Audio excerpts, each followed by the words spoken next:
How's it going, guys? Welcome back to the PatriotDIY channel. Today we're going to try to solve the problem of miter saw dust collection.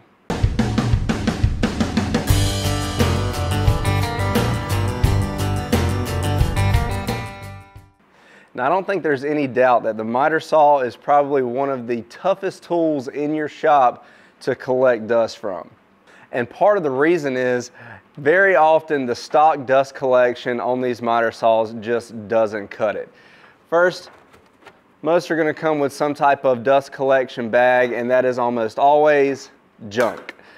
Now, you can also attach a dust collection hose to that stock port back here, and that can help quite a bit, but just by the nature of how a miter saw is designed, you have a lot of open area back here behind the blade that just doesn't do a good job of channeling that dust where you want it to go. Now, I've seen a lot of different methods on how to try to control that issue. A lot of guys will just build a giant dust collection box back here behind the saw, and that doesn't really collect the dust into your dust collection system as much as just kind of traps it in this big cavity behind the saw that you have to then go back and clean up later. I've seen people fashion together some type of funnel that goes down here behind the blade that kind of tries to funnel that dust up into the stock dust collection, and that can help as well. But what you really need to do to be most effective is to get your dust collection as close to the source of the dust as possible, which is right there as the dust is coming off of the blade. If you can trap it right there, that's going to be your best bet. So what we're going to try to do in this video is build a box that'll fit right back here behind the fence of our miter saw, and we'll hook our dust collection hose to that, as well as taking advantage of our stock dust collection port. We'll have a hose going to that as well. Now, this is definitely going to be kind of a trial and error thing, and I'm going to take you guys along for the ride. But first, if you haven't done it yet, guys, make sure you hit that subscribe button down below, hit that notification bell, and give us a thumbs up. Now, let's get to work and see what we can figure out.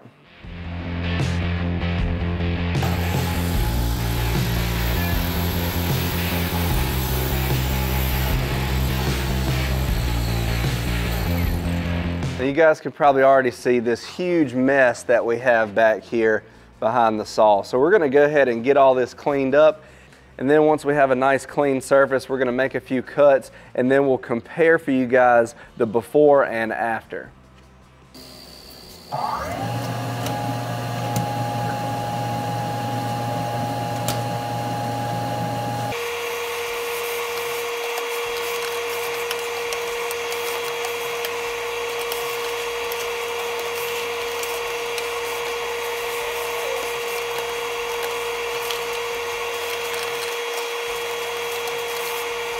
All right, guys, so you can see we got it nice and clean back here.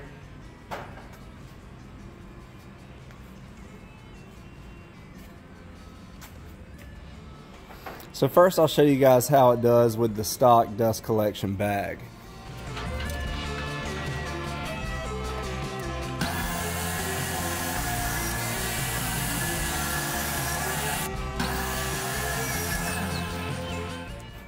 Alright, guys, so that is just three cuts, and I'm starting to wonder if the bag even caught anything at all. Dust all over the work surface.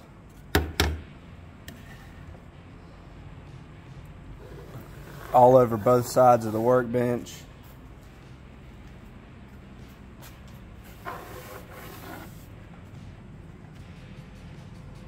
So you can see that stock dust bag really does absolutely nothing. The idea is that the dust is going to come off the blade and shoot up into this hole right here, but without any suction, it really doesn't suck that dust up in there, and it kind of just goes everywhere.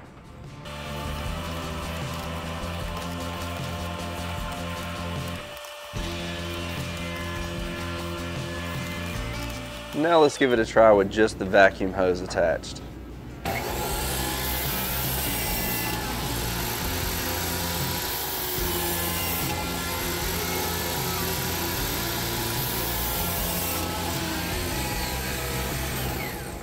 Alright, guys, now there might be some improvement there, but not much.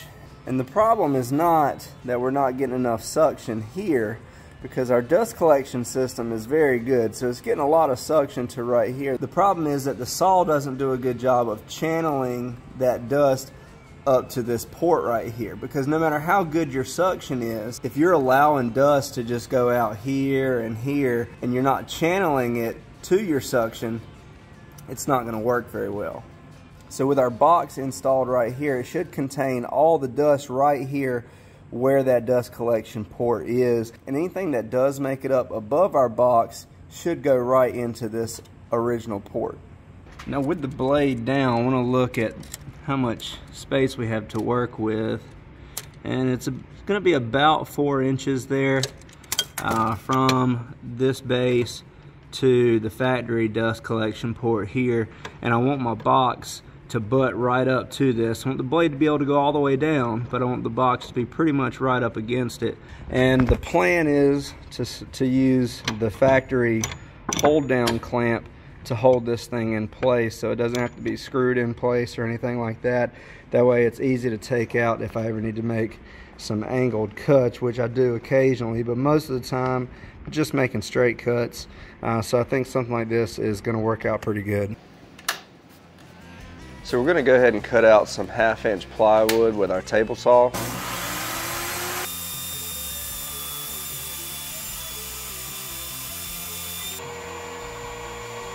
And then take it over to our fence and trace the shape of the opening of the fence onto our plywood. Then I'll take that over to the bandsaw to cut it out.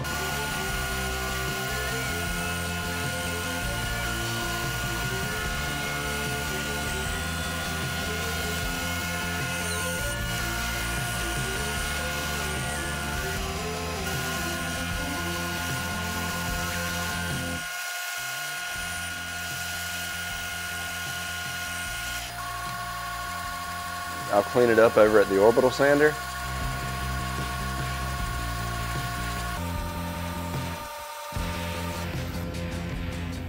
And we have a perfect fit.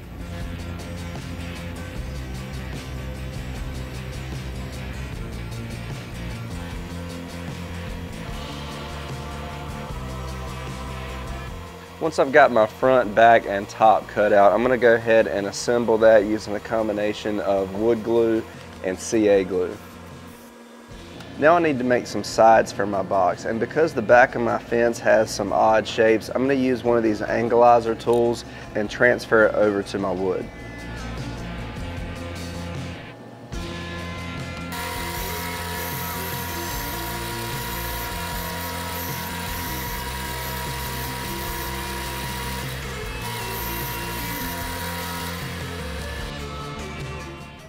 So this is what we have so far. It's a little crude looking, but we just used different scrap pieces and traced out all the contours and different shapes on the back of our fence there so that we could make this fit in. And we want to close in as much of the gaps as we can. So we got front, back, top, and sides.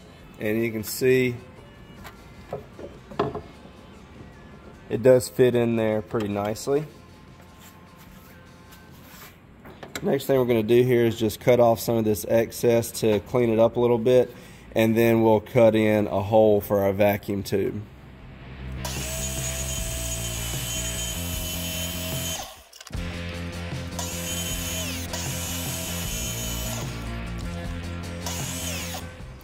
Next thing we're going to do here is glue on a piece to reinforce where we're going to put our hole for the vacuum hose.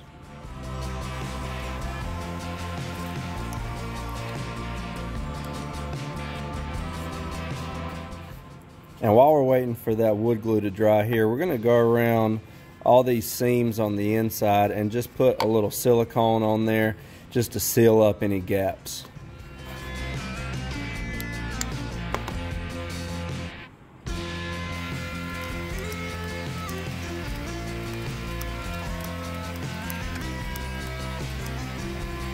Then we're ready to cut out the hole for our dust hose. And then we're going to be using a hole saw bit to cut it out. Now I don't have the exact right hole saw bit, so I'm going to use a 2-inch, and then I'll take it over to the orbital sander to really creep up on getting that perfect fit.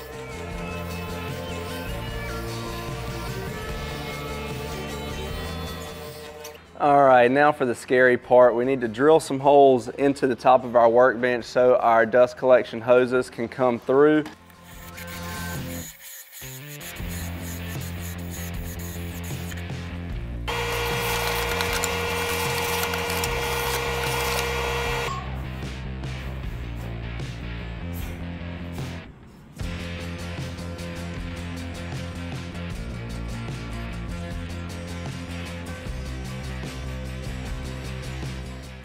All right, so what we have going on underneath the miter saw is we have our original dust collection that comes from down there at our dust collector.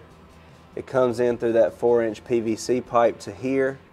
And then we have a short piece of flex pipe that goes up to a 4-inch to 2.5-inch reducer, and that's what's going through our workbench.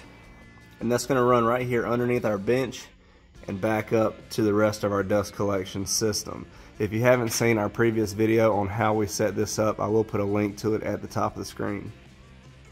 I'm looking through my dust collection supplies and I found this splitter here that's going to work out perfect for what we need to split off between our dust collection box and our stock dust collection hose.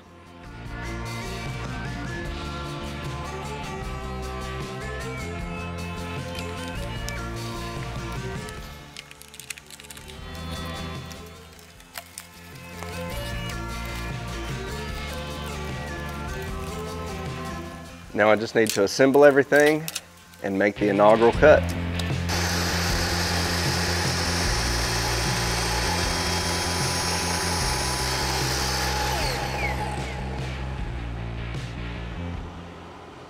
Now we need to widen out that front opening a little bit, so I'm going to be doing that with my jigsaw, and I'm going to make that opening about 1 inch wide.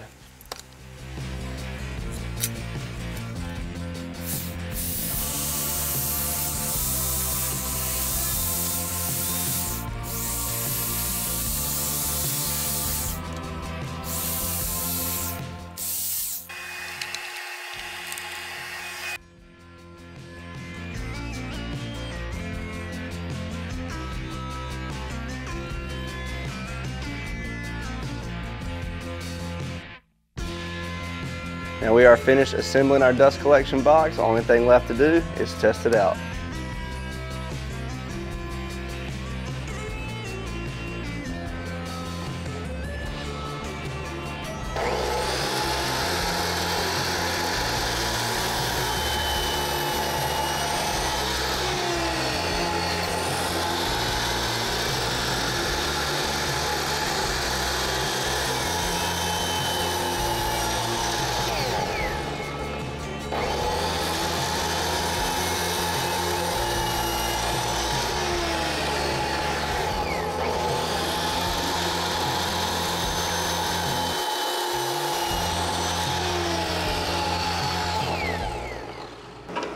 Now that was a huge difference. Look here, nothing.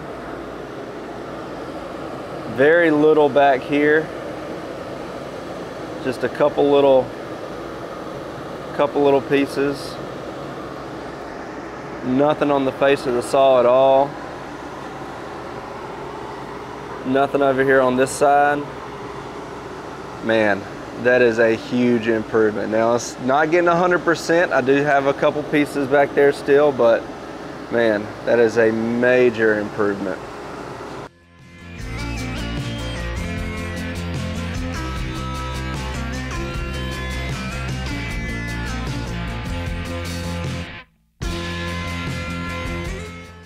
All right guys, that is it for our miter saw dust collection. And like I said guys, it's really just a trial and error kind of thing. You're just gonna have to mess around with it and see what works for you and for your miter saw. But the general concept of having some type of contained box back here behind the fence that can collect that dust right at its source is really gonna do a lot to help you control your dust collection issues over here at the miter saw. Now, while our solution didn't give us 100% results, it didn't collect every single piece of dust, you saw what I was working with before. You saw the huge mess that I had after just 3 cuts and how much of an improvement just this modification made. And in my opinion, it's a much nicer looking solution than having a huge dust hood around your saw. Of course, this is not gonna work if you're gonna need to make any kind of angled cuts. You are gonna have to remove this, but that's not an issue. All you have to do is remove your hose, pull your box out, and you're good to go. Now when you do that, you are gonna need to come up with some type of cap to cap off this end of the hose, since we did split into two different sections. And the good thing is, even though this stock dust port is far less effective than our box, we still have some dust collection when we're making those angled cuts. Now I'm always open to suggestions, so if you guys have any suggestions or ways that I can improve this, please let me know in the comment section below. And don't forget guys, if you haven't done it yet, make sure you hit that subscribe button down below, hit that notification bell, and give us a thumbs up. And if you want to help support the channel, you can always do that by using our links in the description for all the tools that we use on these projects. Thanks for watching guys. Please like, share, and subscribe, and keep that shop clean.